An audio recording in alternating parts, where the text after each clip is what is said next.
o próprio ET de Varginha, né? A criatura lá de Varginha. Eu não vi nenhum desenho do ET de Varginha. Como que ele era descrito? Você não viu? Eu Não, trouxe uma você tem aí? trouxe uma pasta com um desenho feito por um militar que capturou a criatura. Ele fez o desenho para mim, né? Me contou a história. Eu tô para ir para Minas para gravar com ele agora, ele contando como que foi a experiência de capturar essa criatura lá. Tá. E eu tenho uma pasta aqui. Então ele seria Gama, seria um tipo Gama. Seria o Gama, isso. Ó, aqui a pastinha do caso do ET de Varginha tem várias fotografias. A ufologia, ela não é considerada ciência, né? Ó, esse aqui foi o desenho que ele fez da criatura. Então, ele não pode ser um alfa? Então, como ele tinha uns calombos na cabeça, né, não necessariamente chifre, tinha os olhos vermelhos, então a gente classificou essa criatura como um Gama. Parecia sem polegar. Ele não tinha polegar, tinha 3 dedos nas mãos e 2 dedos nos pés. Como se fosse um charuto meio gordo, assim. Entendi. E na época de Varginha, nós estivemos pesquisando dentro do grupo dos 7. O que era o grupo dos 7? Eram 7 investigadores que tiveram acesso irrestrito a todo o material de Varginha. Depoimento de militares do Exército, da Polícia Militar, do Corpo de Bombeiros, civis também. Então, esse grupo trocava informações naquela época e tinha acesso a tudo que era importante. Quem que era esse grupo? Era o Birajara Franco Rodrigues, de Varginha mesmo, ele morava lá, um advogado. O Vitório Pacatini, que era do grupo do Cicoane, do Úvio Brant Aleixo. Tinha o Claudeir Covo, falecido Claudeir Covo, que era esse engenheiro, um cara super sério. E eu era o 4º homem, né, do grupo dos 7, porque eu era vice-presidente do INFA, que era o grupo que o Claudeir presidia aqui em São Paulo. Aí eu chamei o meu vice-presidente lá do Guarujá, que eu era o presidente do GUG, Grupo Ufológico do Guarujá, que é o Jamil Villanova. Como ele era muito expert em desenho, você também né? Ele fazia os desenhos para nós. Tipo um retrato falado. Retrato falado, com as testemunhas, né? Então, ele foi muito útil, o Jamil Villanova, na pesquisa de Varginha. E depois nós acrescentamos no grupo do 7 o Eduardo e o Oswaldo Mondini, que eram 2 irmãos gêmeos de Sumaré, para investigar o caso, porque o que aconteceu em Varginha? Foram capturados criaturas, teve todo o acobertamento militar, é um arquivo X real mesmo. Caramba. Varginha.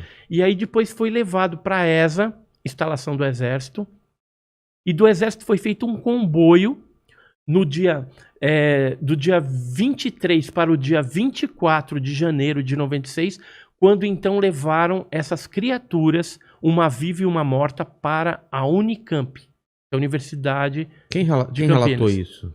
Pessoas que trabalham com o Badam Palhares, né, que estavam lá na Unicamp, e militares que participaram desse comboio.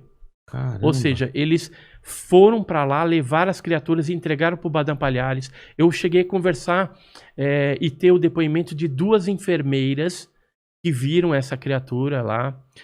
O próprio Badam chegou a dar com a língua nos dentes algumas coisas, embora ele negue, né? Todo mundo nega, né? O Exército nega, a Polícia Militar nega, o Corpo de Bombeiros, o pessoal do hospital, porque foi intimidado ali, então nega.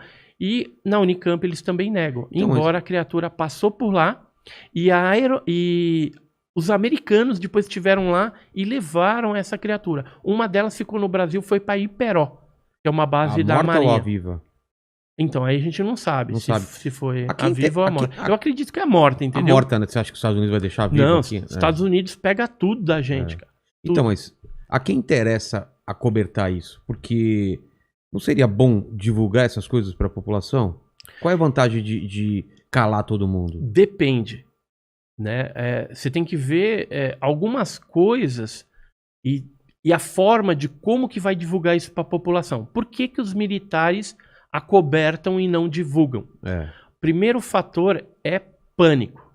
Porque se tiver um pânico generalizado, imagina só, lá em Varginha, que ocorreu esse arquivo X, inclusive morreu um PM, que é esse daqui, o Marco Eli Ele Xerez. morreu como? Por quê? Ele capturou o ET de mão limpa e veio... Sem proteção. Sem proteção. E ele tomou um arranhão embaixo da axila, do braço, e depois de um tempo ele veio a ter alguma infecção, alguma coisa lá, e veio a falecer. Entendi. Né?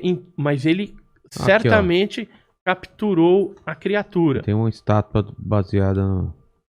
Isso, do ET tem de Varginha. estátua. Já foi em Varginha? Não, mas falaram que tem um comércio todo em volta do Tem ET. nave, tem estátua, tem uma caixa d'água em forma de ET, é bem bacana. Talvez você não saiba, Mandíbula, mas eu fiz a capa do jogo, acho que, se não me engano, um dos primeiros jogos feitos aqui no Brasil, que chamava ET de Varginha, um jogo em DVD. Pô, isso aí é legal. Lembra disso aí? Lembro. Eu fiz a capa dele, eu pintei. Que legal. E, olha então, aqui, esse todos é de Varginha? Tudo de Varginha, desenhos. Esse aqui foi feito por militares que capturaram no Rio Verde uma dessas criaturas meses depois que aconteceu o fato com as meninas. Todos relatam as coisinhas na cabeça aqui, né? Os calombinhos na mão. Isso aqui foi um desenho do militar. Eu tenho o original aqui para te mostrar. Eu trouxe. Eu falei, eu vou no programa do Inteligência, cara, não é todo dia que a gente vai lá, né? E falar com o Rogério Vilela é um prazer, cara, uma honra. Aí eu trouxe a carta do militar que ele me mandou e ele fez o desenho da criatura. Sabe o que ele fala aqui, ó? Ele diz que eu não posso me identificar por questões de represália dos meus superiores e no final de semana pensei bastante e resolvi escrever. Eu e outros colegas de farda participamos de uma operação no Rio Verde, pois avistamentos de criaturas foram reportados. Houve o fato do avistamento e captura no dia 20 de janeiro, que foi o das meninas lá, né? Mas 5 meses depois, novamente, naves e seres apareceram por aqui. Eu e mais uma equipe com o sargento fizemos uma patrulha no rio e eu vi um estranho ser com características das primeiras capturadas. Faça um desenho no papel de seda para que o prezado pesquisador tenha detalhes do bicho. Era muito feio e vimos ela saindo na margem direita e correu para o mato. Devia ter 1,60 m de altura, era marrom escura, com olhos vermelhos e chifres, né? Ele acha que era chifres. Sim. Mas era uma espécie de calombinho. E ele continua aqui. Meu colega que participou de outra patrulha no dia 4 de julho de 96 disse que viu nas águas um ser todo peludo, do tronco até a cabeça. Os olhos eram vermelhos iguais. Espero ter ajudado nas pesquisas. Infelizmente não posso me identificar nesse momento. Né? Porque senão sofreria aí as represálias cabíveis lá por ser da instituição do Exército, né? Não, mas de um órgão militar. Quem sabe essas paradas são superiores deles? Quem que sabe? Daí, quem que poderia ser confrontado ou falar, e aí? O que aconteceu? Quem poderia... Então, na verdade, o que acontece? Muito do que se levantou de Varginha foi classificado como ultra secreto ou até acima. Então, esse tipo de classificação a gente não consegue ainda pedir a liberação. Mas o presidente pode? Ele tem acesso a isso? O presidente sempre tem acesso a casos ufológicos. Sempre. Então, vamos pedir uma coisa. Por exemplo, a Dilma, né, que era daquela época, exatamente. Ela falou, eu respeito o negócio do ET de Varginha. Com certeza ela foi informada a respeito do que estava acontecendo. Agora... Porque todos os presidentes... Cara, eu tenho... que ano que foi? 96? 96.